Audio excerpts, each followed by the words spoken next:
924-2115. That's 281-924-2115. And good afternoon. I'm Ralph Cooper. The program is Sports Wrap. This is KCOH 1430 AM. And all of you who watched the game last night, you've got a rebate check coming. Send it off to P.O. Box 000.Yukon/Butler. And that zip is 77000 to get your rebate check for watching the game last night. 53-41. Connecticut wins the national championship. Watched a lot of basketball over the years. I've been spoiled. Wheatley, Worthing, University of Houston, Texas Southern, the Rockets, Houston Baptist, even Rice at times. And to watch something as we discussed the death of the late Larry Finch on yesterday, who played at Memphis State back in the day, and to have to witness what happened last night out at Reliance Stadium before 70,000 plus fans, millions watching on television, and somebody had the audacity to use the word defense. They said defense was the reason they played like they did last night. If that's the truth, I'm an astronaut, and I've just landed here from Mars. And that was not defense. Butler, 12 of 64 from the field. 8 of 14 from the free throw line. UConn not much better. 19 of 55 from the field, but they did go 14 of 16 from the free throw line. One team shot 34%. The other one shot 18 or 19%. You have a comment, dial 713-526-1430. 713-526-1430. We've got a short program tonight. One of the sponsors of our Stars of the Future program, we need to work him in for a few minutes. That'll be late, and we'll do that tonight. We always look out for our Stars of the Future sponsors also, so we'll work that in. This segment made possible by Joe Myers Toyota. If you're looking for a vehicle, give Sam Riley a call out at Joe Myers Toyota, 281-796-6959, 281-796-6959, Sam Riley, Joe Myers Toyota. And also we want to say hello to Connie Ford over at Russell and Smith, Ford, Honda, and Mazda. If you're buying a Ford, Connie Ford is the name to remember. If you're buying a Honda, Connie Ford is the name to remember. If you're buying a Mazda, Connie Ford is the name to remember. Russell Smith, Ford, Honda, Mazda. Give Connie Smith a call. She's at 713-291-0041. And before we go to the telephone, we've got Vince Rochelle in the studio along with Craig Shelton. Craig Shelton with the cut on Sundays here at KCOH at 5 o'clock. Vince Rochelle, KAGOW at 6 o'clock on Sundays. And let's get a comment from them before we go to the telephone. Many of you are trying to get in. We'll give them a brief moment to make a comment, and then we'll go to the telephone. Thanks to all of you who are trying to get in. Let's set some records today. And I want especially the ladies. We want more ladies and little babies. I want the little babies listening in their cribs. Yeah, like the little Butler Bulldog. Yeah, the little Butler Bulldog. They say he showed how he respected Houston before he left. Anyway, gentlemen, how you doing? Doing good, Ralph. How about yourself? All right, and let's start off with the game last night. Any comments? Go ahead. You mentioned, the great teams and games you've seen. I mean, we just as well include Ryan and Miller middle schools. I've seen them score more points. And that's the start of the future tournament. Yeah, I mean, I saw Crackhead Willie and Crackhead Pete go hard for a dime bolo, shoot better percentage than that, man. Two teams that look to be fatigued from the outset. I didn't see the normal energy that you see from Butler.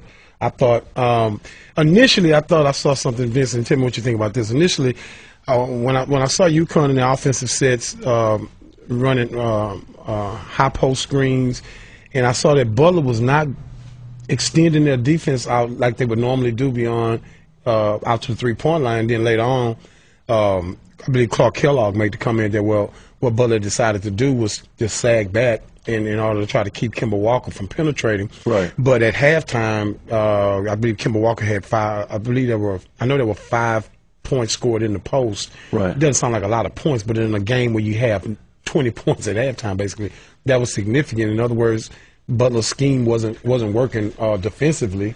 Because if you can't stop Kemba Walker from penetrating, then you lose the game, because whether the shot is working or not, if you're gonna allow him to penetrate to the basket, you're in trouble. Right. So I said, okay, well maybe I got this wrong. Then maybe it's not an energy deal here. No, it was an energy deal. Butler was not as energetic as I've seen him, and UConn certainly, that was far from UConn's best effort on the floor. No doubt. You know, I just thought the tournament's a long tournament. I think UConn was actually primed to get beat in this game, having played those 5 games in 5 days that they won going into the tournament in their conference. Oh, if Butler had a chance to do it. It was last night. You know? Was it. I mean, UConn had won 11 games in 27 days. Yeah. So, I mean, they were fatigued. As you said, they fatigued. spit, man. Yeah. And I think the focus was really on Kemba Walker and the freshman Jeremy Lamb. And it should have been. Yeah, as it should have been. Right. But the bottom line is, you know, everybody talked about Butler's defense, but you got to give some credit to UConn on the defensive end as well. Yeah. But still, forget defense. I mean, one team shoots 22% at the half, and the other one's at like 27. Yes. You know, I mean, you have, as I said earlier, middle schools shooting the ball better than that. Yeah. Girls in middle school. But see, I see you all use the word fatigue. You're 22, 20 years old. Yeah, you're supposed to be ready to You go. played basketball all day in the gyms. Right. No two What's the ways difference? about it. Other the 70,000 people drain your energy, or what? No, Just because I just think mentally, probably just. Well, I don't buy into that. I'll tell you what, UConn, everything that Vince and I have said in regard to the path that they had coming into it, into the tournament. It's not. Look, they weren't out there walking around like they were going to die tomorrow. Right. But I think it was easy to see that neither one of these teams appeared to have the energy that we normally see them play with, and especially in the final game. You would have thought that they would have been up and down the floor like a five slammer jam and who was it? North Carolina State game or something, But that energy just wasn't there. It just wasn't the there. second half for UConn, because UConn had a 20-3 run that put them up double digits, 39-28, and then in the second half, UConn outscored them in the paint 26-2.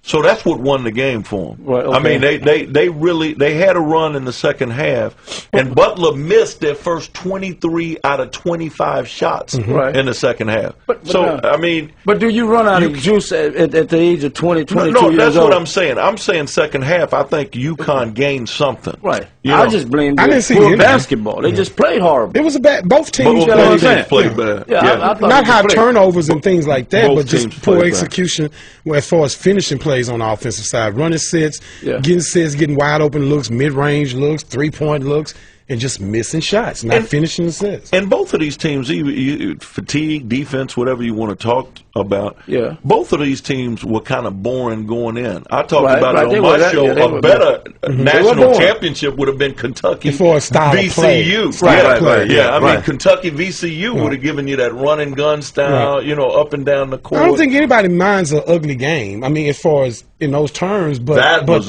ugly, no one can. You couldn't even write this, man. This is something out of Bad News Bears script. It was the worst national championship game I've ever seen. I'll go a step further than that. I think it was probably the worst in qualify any sport on that level. When you talk about Final Four, Super Bowls, World Series, the only thing I could come close to it is the performance with the Astros in the World Series against the White Sox. Well, it was just nothing happened, and even that had a little bit more excitement than last night. Right. Not a good deal for our city in that regard for it to play out that way. Caller, you're on. Go ahead. Yes. Hey. Hello? Yes, go ahead. Hey.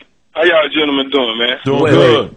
Hey, Ralph, man, can I just congratulate my son 1 second? Ralph, Sure.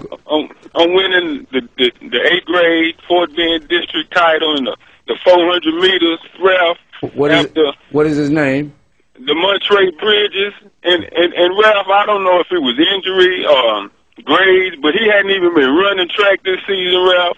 They just needed him for the last meet to run 2 relays, and he ran the prelims of the 400 and qualified and won the 400, Ralph. That blew me away in the stands, man, to see him beat all them boys that been running all season. He just coming out there just off of sheer effort, Ralph. It meant a lot to me to see that, Ralph. Congratulations. His name again? The Montre Bridges. Okay. Missouri City Middle School, 8th grade. Okay. Hey, but as far as the men game, you know, it was ugly down the stretch. You know, they hard fouled. I think UConn side, this was a little too much for Butler in that paint, you know, when it really counted. And, you know, the bigger team won. But tonight, the women. There you go. I know you happy, V. Yeah. I know you happy, yeah, I am. You know,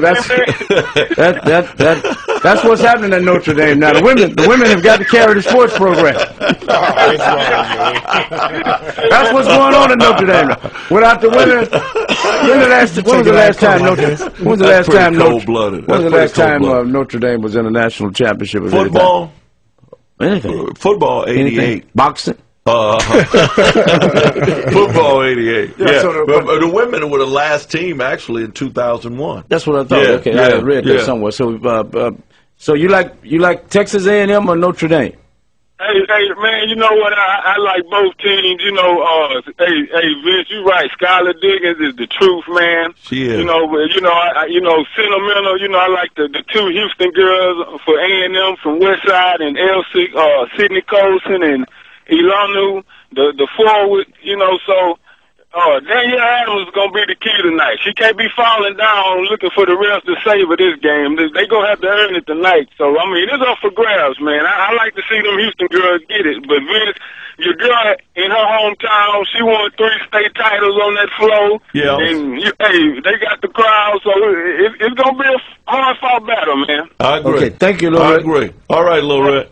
Okay. Anything else about the Notre Dame women against Texas A&M? It's ironic. You were recruited by A&M, right? Back in the day? Oh, yeah. Nearly became an Aggie.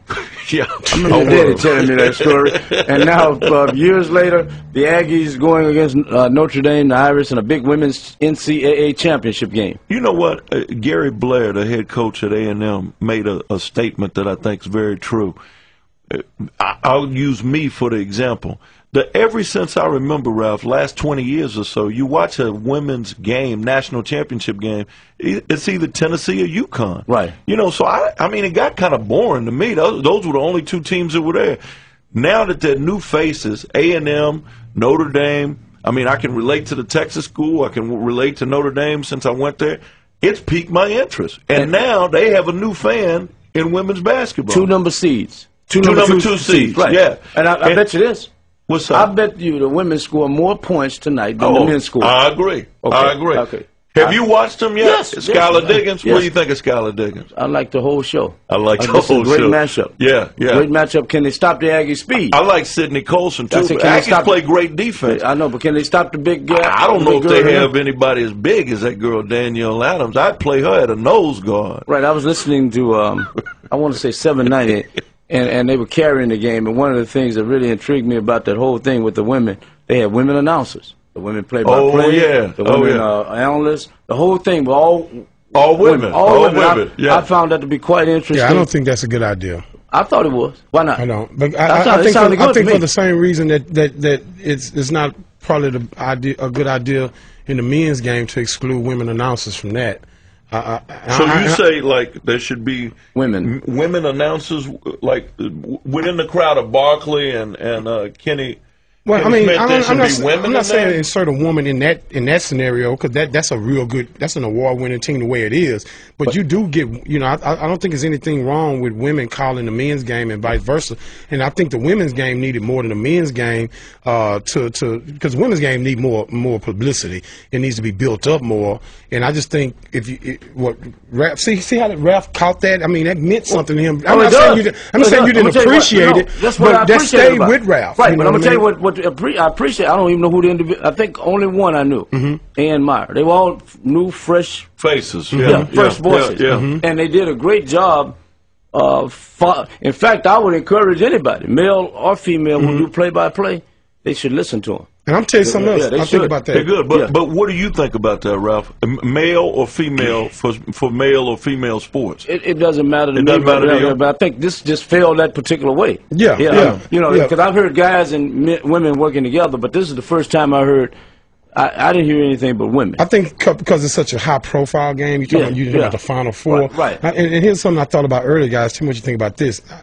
You playing the Final Four with the men's. You're playing the men's preliminary game into the final game on Saturday. You're off Sunday.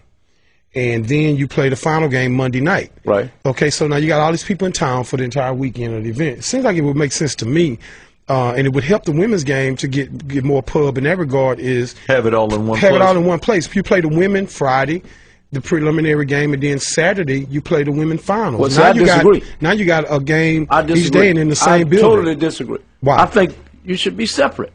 Women's, they want to build on their own, so let them build on their own. You know what, though, Ralph? I don't agree with that. I have to agree with Greg. I agree with Greg on that one. And the reason being, I mean, everybody's looking for something to do anyway. Well, something to do. Not only that, it's going to be watched tonight. But they're also looking for women's sports to rise in college athletics. And I mean, what a better way for them to be in the same setting as the men, to where everybody's here. Everybody's here, and they can go watch them. No, but it's just like you telling me that I have to go to 610 or 790 to be heard. I have my own identity. I want to stay here and do my thing. So I take the women the same way. They are trying to. This is what I get out of it. The women are trying to build their own thing. They want it to be separate. So I looked at the crowd the other night. They had a decent crowd. I don't forget how many people were there, but it wasn't what they had here, of course. Who said they wanted to be separate? Right. Where's that coming? Look at how is it? I mean, it speaks for itself. Okay, let me ask the question. It speaks for itself. It has always been separate. They've never been with the men. But I think that's positioned by the NCAA. Right. Yeah, but I think the NCAA made a great move. Keep them separate. I don't agree to disagree. Because if you're trying to, do you want to? Okay, I'll give you another example. Women's softball in the NCAA and men's baseball, should they be in the same place at the same time? That's not the same thing. No, it's not. Yeah, it is, and I'll tell you why. Why? Because it's the equivalent of baseball. Because there's a women's professional league that these women are aspiring to get to. Okay. And I think that it feeds positively into that. If the more attention the collegiate women's basketball gets, the more attention that you would hope that it would carry over into the WNBA, and not speaking as fans, right? Just from a business standpoint. Let's say we the three guys, making a business and a money decision. Right. Is it going to be better for our game financially and long term to have this big college basketball weekend culminate all in one city where we crown our men and women's champion? We had a mass exodus of people that left the city after the VCU loss. Right. Think about the amount of people that would still be around town. But they still drew 70,000 or whatever last night. But that was for men. Okay, I'm just saying they still drew. But do you think that if it was here, the women would have drawn more than what they drew? Maybe they would have. Maybe they would have. But see, my thing is, I like the separation. I think those cities bid on those events, right? Indianapolis bidded on the event, right? So if a city is willing to bid for my product, and I'm the NCAA women's tournament. No, but you get the same money. It may even be more because it's a bigger weekend now if you consolidate it. Well, it's a bigger weekend. I like it separate.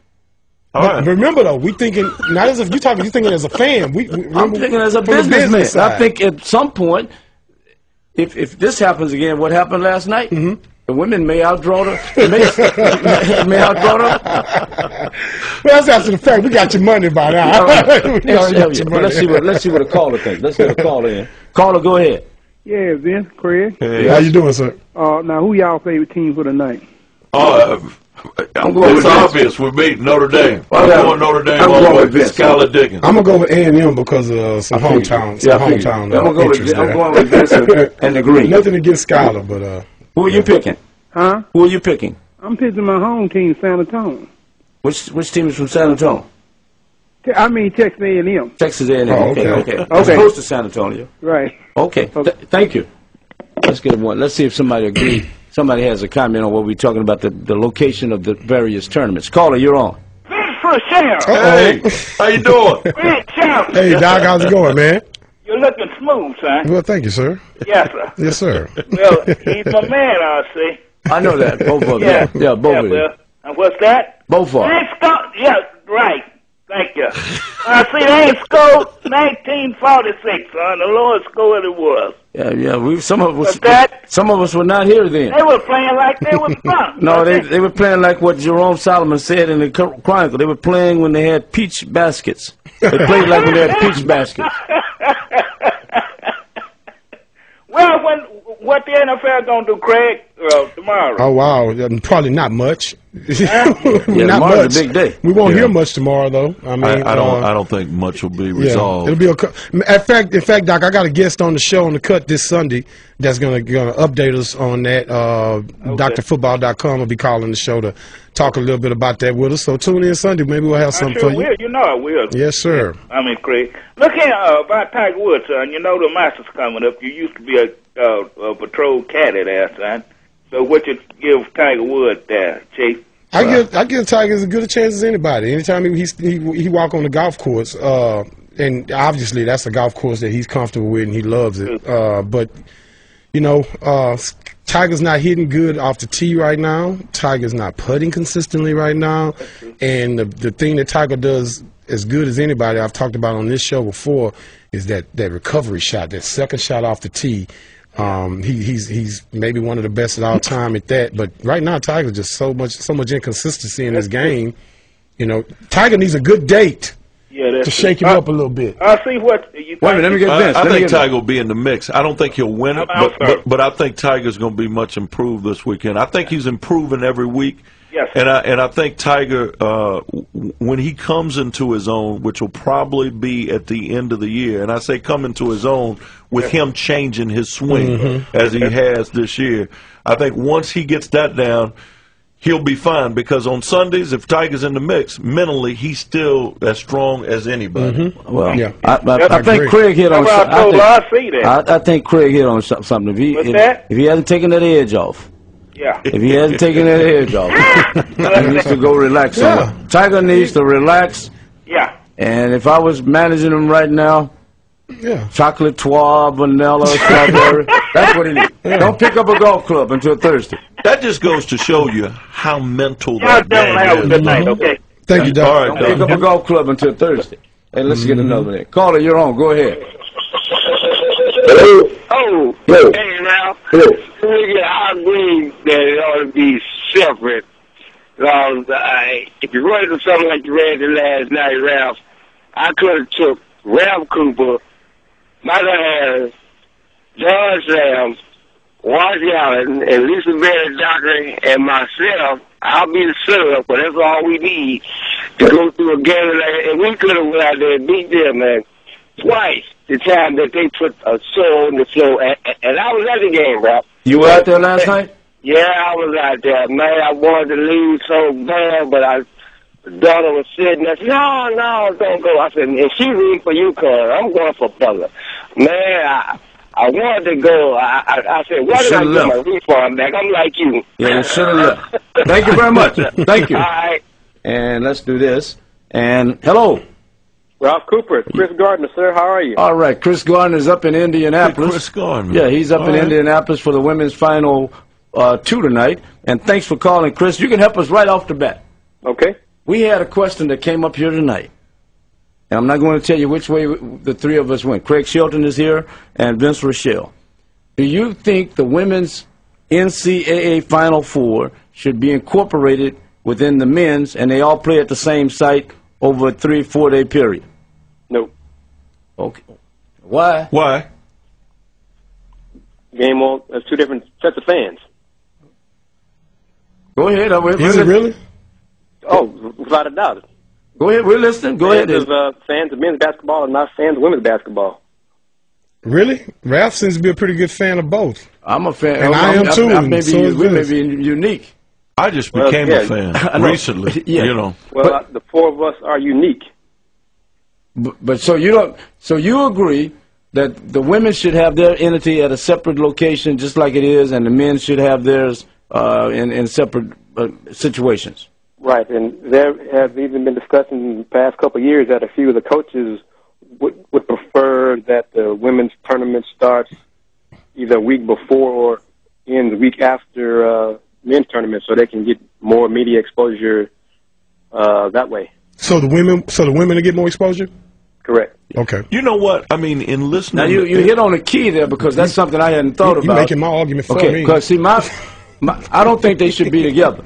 Now, Chris and I mean, Craig and Vince think they should be held at the same time, same site. Go ahead. But I want to say something, Ralph. In listening to Chris's answer before, and I'll be honest, I really just got interested in watching the game.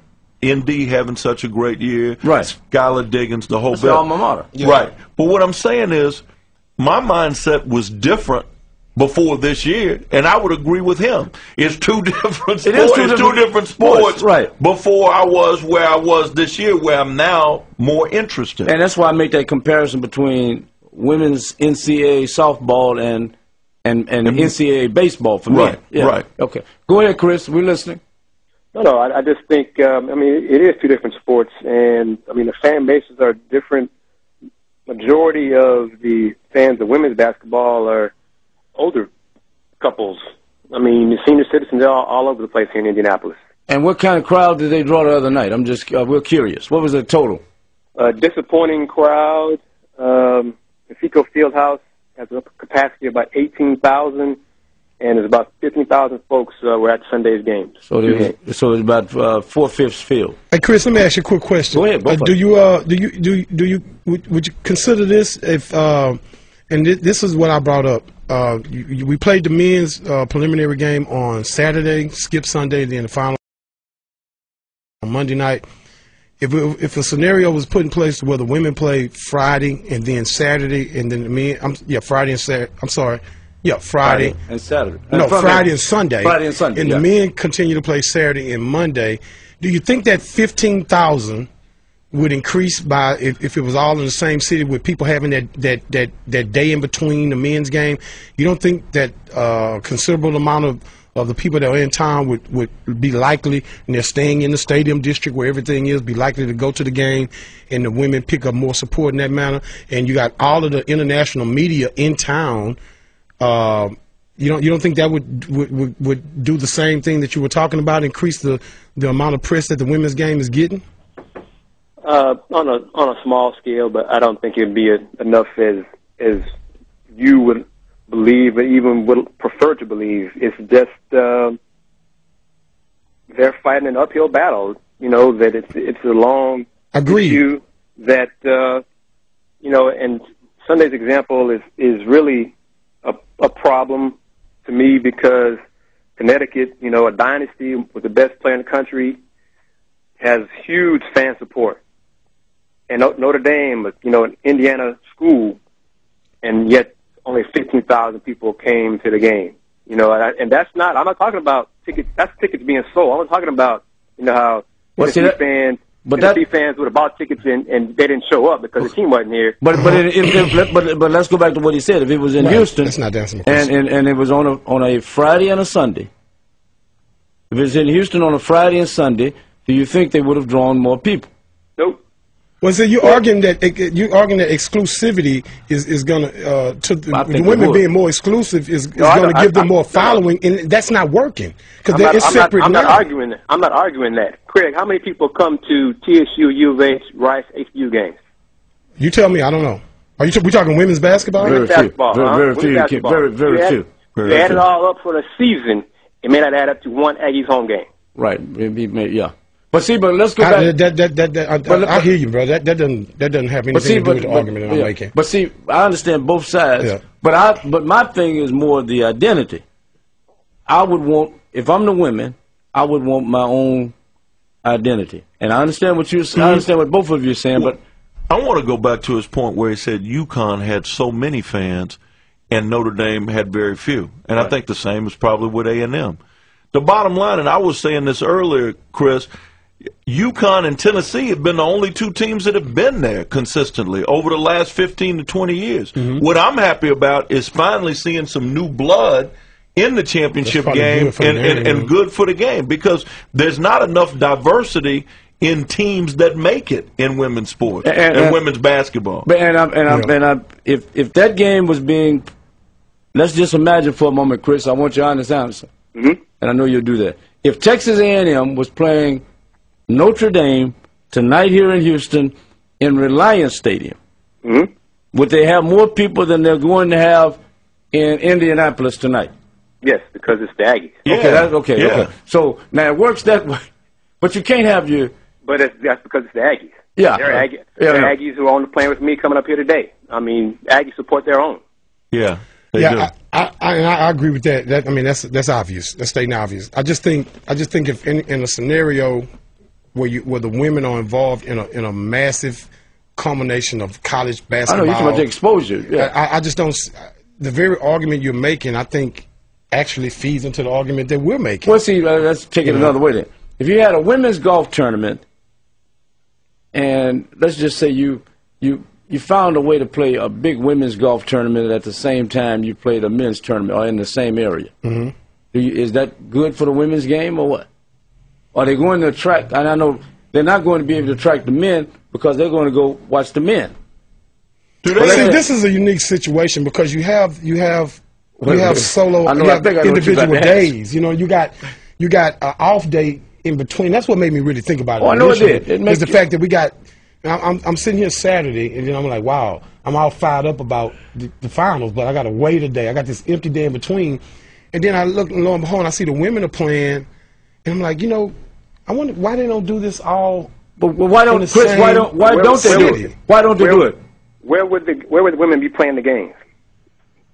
Reliance Stadium. But they could play in the same venue. Okay, that's the whole point. Then where would the media interview the men's coaches and players? You're talking about where the practice and stuff would go on? Where all that stuff take place? Oh, I mean, I don't know. We really don't have. We don't have a lot of gyms around Houston. We have a lot of gyms. Exactly. That would not be a logistical issue by any means. But not by any means. You're talking about a city that wanted to that put in a bid for the Olympics. Facilities are no issue here. But trust me, practice and interviewing. Trust me, there are a bunch of media and coaches who do not like having the Final Four in Houston because the venue is too spread out. Too spread out. Yes. I'm telling you what I hear. You're talking about the hotels? The hotels, all that stuff. Okay. In comparison to a city like Indianapolis, we can walk to everything here. Okay, but the hotels, the nightlife, all that stuff. But this is not a Houston argument. I'm just talking about the tournament year after year. But I'm saying it has to be a logistical issue for anything like that. If you want to have it in the same city, then you have to have it in the city that at has the same time. At the same time, you have to have everything within a reasonable distance. You have to have enough gyms, facilities to have practices. You have to have places where you can have media set up for the interviews and the breakout rooms. All those things, you got to have convention centers. Everything was in a reasonable amount. Let's also be realistic in the fact that how many news outlets would have reporters cover both events. Okay, now let me ask. Aren't they more likely to cover them if a media outlet decides that we're going to cover the men in Houston and we're not going to go here and cover the women? So they're not getting that coverage from that group anyway. So how do we increase the chance of them getting that coverage? If they're in the same city, you think it raises the likelihood that more of the media outlets will cover the women game since they're right there anyway? If a paper only sends 2 writers or 1 writer, he can't cover both events. Well, let me do this. But I mean, that outlet is not covering both events anyway. But let me get this one point over. The women don't want to be involved with the men's NCAA tournament. Is that you're around the game more than us? Is that the feeling? Is that it? In a nutshell, they want to stand on their own. Okay, yeah. That's what. Okay, they want to stand on their own. Okay, and right quick, give us who you like tonight.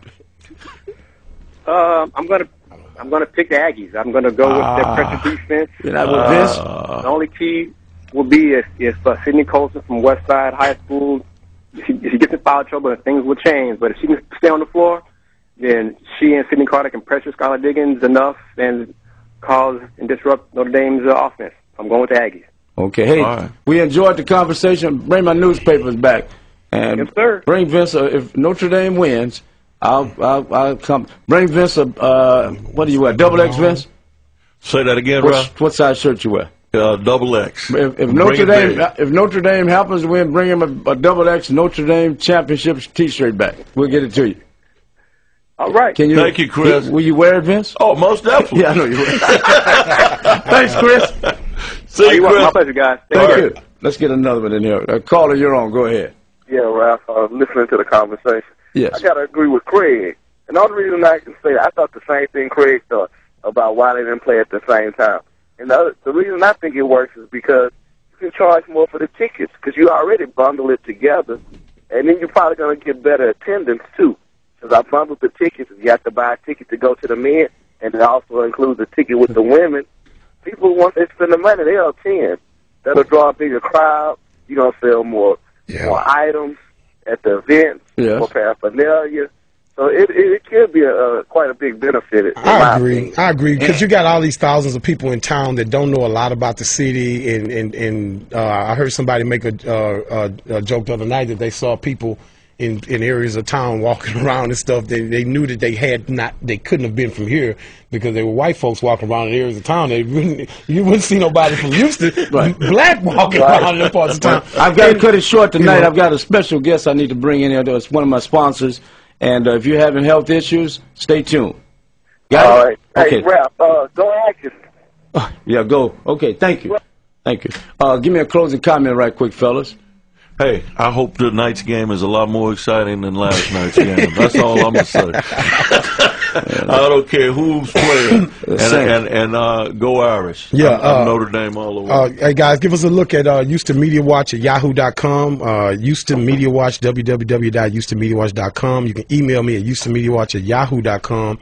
And I want to encourage you guys to listen to The Cut with myself and Marcus Coleman, former NFL defensive back Marcus Coleman, every Sunday night right here at 5 o'clock on KCOH. I'm on KGOW 1560 AM. The Vince Rochelle Review, 6 to 8 p.m. every Sunday evening. Hope you join me. Okay. Thanks, Ralph. Okay, let me get my intern in here. Let's go. Get right in front of that mic and